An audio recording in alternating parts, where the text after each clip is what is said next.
Half the battle is back. It's me, Daniel Levi, your host, and joining me now is the man that brilliantly hijacked the UFC 205 press conference. I'm talking about the Thai guy himself, Matt Morea. Matt, welcome to Half the Battle, man. Hey, what's up, guys? Good to hear from you. Absolutely, man. So before we get into this, let's just play the clip of what went down this Tuesday at MSG. Here we go. This question is for Eddie Alvarez. You've been mentioning that Conor McGregor is not a championship fighter. He only has 2 to 3 rounds. Yet in your professional career, you've only went to the 5th round twice and lost one of them. What the fuck are you talking about? That's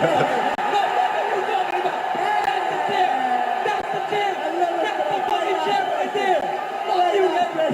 Hey, what's your question? Yeah, he has to assume and tell What's your question? With that. I love it. I love it.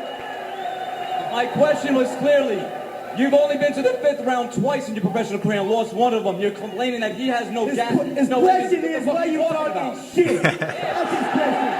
How the fuck you up there talking shit? Matt, you're the fucking man, homie. So, dude, how did it go down? What was that atmosphere like doing that? What was the what? The atmosphere? Yeah, because, I mean, the New York fans are just, man, they really seem to be lively in there. Listen, that's how we are, man. I'm from here, born and raised, and that was just wild. I did not think that was going to happen as a result of just asking a simple question. Dude, it's so funny. So we got a lot to talk about. I mean, firstly, when those security guards walked up to you, were you like, oh, shit, or what was going through your mind? I didn't even see the guy because he came from behind, and he just told me to kind of go back to where I was because I think he realized that I wasn't a media. But Alvarez was saying, what's your question? And so I said to the guy, he's asking me to repeat my question. I have to ask it again. And so he said, oh, okay. And he gives me back the microphone, and then the rest is history. There you go, man. I'm not going to ask you how you got down there because I'm not going to let you reveal your secret, even though, it'd be cool to hear. But I'm not going to ruin your secret because you keep doing your thing, man. I know what it's like to, jump up to that front row. So much respect for doing that, man. And, dude, I just got to know, what's the buzz like in New York, the first ever event, and it's coming to MSG, no less. Listen, this is the greatest city in the entire planet, and we're doing the greatest event in the entire planet. It's got to have the greatest promotion. It's got to have the greatest attraction. It's going to definitely have the greatest hype. Now, I wasn't planning on trying to do that for the UFC 205 event. I just really wanted to ask a question to Eddie Alvarez, which, of course, I got a little facts wrong, but that's because my phone was dead and I couldn't double-check from what I searched weeks ago. But, yeah, just being in that arena and hearing the fans when the curtain opened and then I asked that question, I just couldn't believe what was going on. There's a ton of support for Conor McGregor, obviously, in New York City. I believe he does own that town. And I think he's going to just, claim what's his already once he whoops Alvarez's ass in that first round. I really hope he knocks him out cold. Yeah, I'm with you on that. Obviously, I respect Eddie, but, Conor, I think people, for some reason, here in the States, a lot of people hate on him. And I'm like, dude, he's elevating the sport to that next level. Show him some love. Absolutely. Yeah, and let's go back to what you're saying. I do respect Eddie Alvarez as a fighter. I got caught up in the moment, and it just, you get annoyed when you hear certain things from certain people, and especially when I look at his experience, I don't think it warrants the kind of trash talk against Conor's experience. Yeah. And that's all that was about, Definitely, yeah. I feel like people disrespect him too much and discredit him. Now, when you mentioned the fact that, the 2 times he has been the 5th round, you just said that you got your facts incorrect. Do you mean because in the Chandler fight he got choked out in the 4th round? Is that why you mean that you got the facts wrong? Well, what I did was I noticed that, I didn't count, I wasn't talking about how many 5-round scheduled fights he had. I'm talking about how many times he actually went to the 5th round. And he only did that twice. He won both of them, but it was split decision the last one. And I believe that was with Chandler. I'm not sure. But I know that, compared to Conor's last 5-round fight, Conor got a majority decision over Nate Diaz.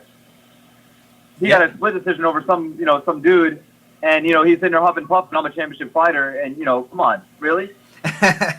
Well, the thing to Conor's credit, man, not only did he beat Diaz in a 5-round decision, but Diaz is a triathlete, so to, get that second win in that 4th round and come back and win that after he lost the 3rd, that's credit to Conor right there, dude. Excellent, yeah, excellent. Because I know what it is to be a triathlete. I've done some of them when I was in Cali, so it's tremendous to be able to keep up with someone like that, all 5 rounds, and win majority decision over.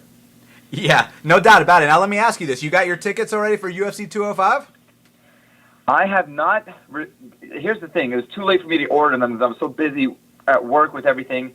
I was really after this whole thing happened, and I started seeing people saying, "Get me cage side tickets." I thought that was a great idea, so I'm actually vying for that. I've actually messaged Dana White, UFC, Conor McGregor, because I feel that part of the hype and part of the reason why this is probably the most talked about press conference, because usually press conference happens and after it, you don't really talk much about it. You may have a highlight here, a reel here and there for the promo for the upcoming fight in a few weeks, but everybody keeps talking about this press conference, and I think part of it is the ending.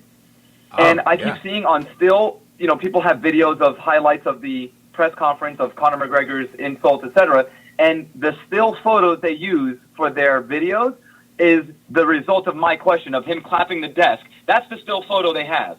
That's because of my question, and they're using that to advertise people watching those highlights based off of that photo. So I feel that as, number one Conor McGregor fan in New York City, I have him my screensaver on my phone since last year when he knocked out Jose Aldo in 13 seconds.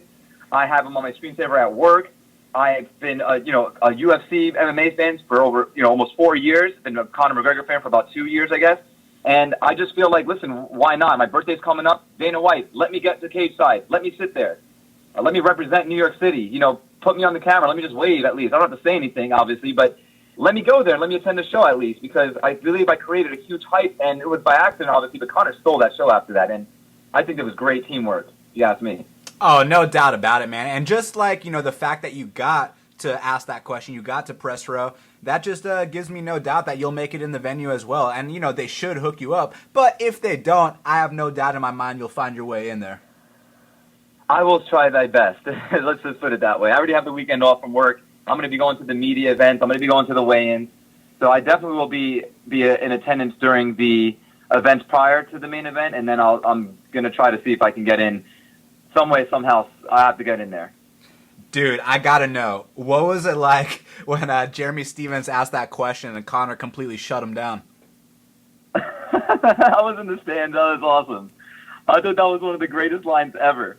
He's looking around like, wait, who's talking? He's looking to his left and right. Yeah. He comes up in Jeremy Stevens' face. The reaction on his face is that his soul got lost after that. I don't think he was trying to find it somewhere. Yeah, dude. That was hilarious. It was great. I mean, much respect to Jeremy Stevens. I love that guy, too. I mean, he's a great fighter, knockout power as well. But, I mean, come on, you spoke out of turn, I think. Oh, yeah. I mean, much respect to Jeremy. He's a warrior. But, in that moment, Conor, that was a 10-8 Conor. You know what I'm saying?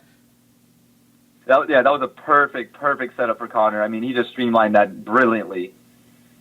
Yeah, no doubt about it. Now, Matt, before we get out of here, I can't let you go without a couple fight predictions. So, I mean, UFC 205's coming to New York. You're going to be there, and I got to know, man. So, first up, Frankie Edgar versus Jeremy Stevens. Who you got, bro? I got Frankie Edgar. You thinking a decision I got Frankie Edgar or what? for the win. I haven't, I haven't really thought. Both of these guys are beasts in their own very respective styles and everything. Jeremy does have those knockouts on record, and they're heavy. So, but Edgar is a different animal altogether, and that's a championship fighter. Edgar is a classic one as well. I think he's definitely going to. It may go to decision, but I see Edgar maybe ending this in the second round. Yeah, I mean, I love Frankie Edgar. Eventually I think there's going to be a time when he finally gets knocked out, and it's just because, look, it happens to every great fighter. And everybody, you're right. It doesn't matter who you are. And Jeremy has that fight-changing power. I'm not sure if this is going to be the time, but it could. But if it's not, Frankie's going to definitely rack up the points on him, if you know what I mean. And, dude, I mean, Donald Cowboy Cerrone is fighting Kelvin Gastelum. I know initially he was supposed to fight Lawler, which, that was epic, but, Lawler has to take... awesome. He's got to take more time off, and respect for him for knowing that. The backstory is Lawler actually went up to Cowboy, and he's like, look, man, I never pull out of fights, but I got to pull out of this one. And Donald understood. Now he's fighting Kelvin Gastelum, which I think is, he's a very underrated fighter. How do you see that one going now, man? I favor Cerrone. I think he's doing great in the welterweight division. I believe he's I think he outshines in the welterweight than he does in the 155 weight. But I think he does great in both classes. But I really feel he's got this one against Gastelum. Gastelum was great at 200 against Johnny Hendricks, and he's an up and coming. I feel he's he had that little weight issue, I think, but I think he's settled with that now. But I still have Cowboy coming out with the W on this one. New York's own Chris Weidman is fighting the Olympian Yoel Romero. They're both coming off layoffs, but man, whoever wins this fight, they could be the #1 contender for the middleweight championship. And man, I think someone's going to sleep in this fight. I'm not sure yet who. You got a take on this one? I got Weidman, 100%. Weidman's experience with high-ended elite fighters such as Anderson Silva, Rockhold, etc., I feel that's going to show. I mean, he gets better and better, I feel, every fight. With the exception of the Rockhold fight, I don't know what he was thinking, but with the exception of that, I feel that Weidman is going to pull the W over Yoel. I don't respect the fact that Yoel was caught with stuff, and then I don't know what happened with that. I kind of got fogged up on the details with whether or not he was suspended for a little bit or whether it was just a light cheat or something like that. I'm really not sure, but anybody who gets caught with that stuff, I automatically want them to lose. Fair enough. It was a tainted supplement. He's got a very good management team behind him, if you know what I mean. So he got that suspension reduced. Gotcha. But dude, Joanna Jędrzejczyk versus Karolina Kowalkiewicz. Yes. And I'll tell you what, man, These fights are great, man. I know, right? I actually think Karolina presents some challenges here. Look, I was at Karolina's last fight against Rose Namajunas in Atlanta, Georgia, and she was a plus 210 underdog, and I gotta say, man, she really impressed me there. And her work up close in the clinch. If you saw Joanna's last fight against Claudia, she did get dropped a couple times. Maybe Karolina could be the one to dethrone her. What do you think, bro? I'm going with the popular one. I'm going with Joanna Champion still. I still feel like there's so much to uncover in her, and I feel like she's still discovering more about her and about her skill set that it's just going to be even more in display at Madison Square Garden. I can't wait. But I have Joanna by demolishment. Now, dude, is there any truth to the fact that there's a huge Polish community in New York? That's what the word on the street is. Yeah, I listen. I was born and raised in the city, like in the Bronx, and then I now live in Yonkers, a little bit outside of the like 15 minutes outside of the city. But there is in New York City. First of all, New York City has you can say that about any culture basically in New York City, but especially the Italians, the Irish, the Polish. There's definitely a lot of Jewish, obviously everywhere. But Polish is definitely one of the strong ones as well. And I think that they're going to see. I think we saw a glimpse of their the support at the press conference. I think we're going to see even more of it at MSG. Especially as the fight gets hyped up more. Definitely. For both ladies. And dude, T. Wood's defending his belt against Wonderboy, and I gotta say, T. Wood did not get the best reception in New York. It might be due to I was one of those guys booing him. I was there when he won the belt against Robbie, and I gotta say, it might be due to the fact that you remember when he went on Fox and Wonderboy asked him for the shot, and Woodley's like, "Oh, I thought you wanted to fight Robbie. Now you can fight Robbie." So the fans did not like that at all. Who you got in this championship bout, man? I got Wonderboy by head kick, knockout.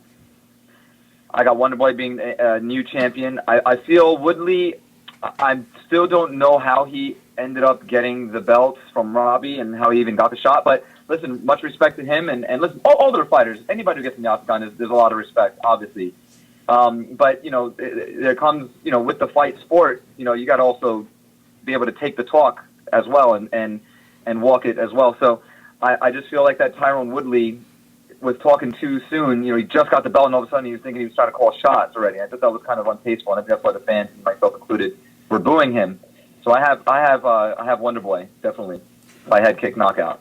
Now, dude, the main event of the evening. I know who you got, but, man, I got to hear the breakdown, man. Conor McGregor is challenging Eddie Alvarez for the lightweight belt. If he wins this fight, he will be the first ever dual-weight champion in UFC history. Now, I'm not talking about, BJ Penn, who had the welterweight belt and the lightweight belt. It wasn't at the same time. If Conor wins this fight, he will hold two belts simultaneously. And that's never been done before, my friend. So is he going to go out there and knock out Eddie? Absolutely. TKO, KO, I see it happening inside one.